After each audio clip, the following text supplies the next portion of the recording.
Hours away from Election Day as well, and the candidates are fighting for every vote right now. Tonight we spoke with all the major players in the local area races. NBC Local 33's Crystal Whitman joins us live now with our 2019 election coverage. Crystal.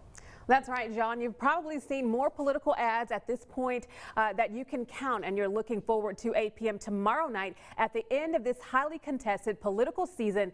But it's still a long ways away for those working tirelessly to get your vote and your support. Between the campaign stops across the Bayou State and the never-ending phone calls, Saturday night can't come fast enough for candidates who've spent months on the campaign trail. Congressman Ralph Abraham wants to connect to voters outside of the Republican rally that President Donald Trump will be attending in Lake Charles. Businessman Eddie Risponi has a long itinerary of stops along the way, also to the Republican rally in Lake Charles, and Democrat Governor John Bel Edwards holding a competing Lake Charles rally to counter the president's visit and asking voters for their support.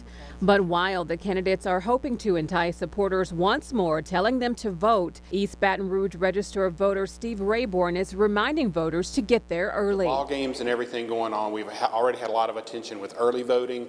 We encourage voters to go to their polling place early during the day, especially if they're near any of the campus traffic. But polls are open from 7 a.m. until 8 p.m. Those for and against the St. George Incorporation are both asking voters for support. We're doing our best to get out the vote. It is a tough weekend for an election. I'm sad that I'm also missing the LSU game, but it's very important to get out and vote. This is probably the most crucial election in the history of East Baton Rouge Parish, so it's very important if you haven't already voted to find your polling location and get there.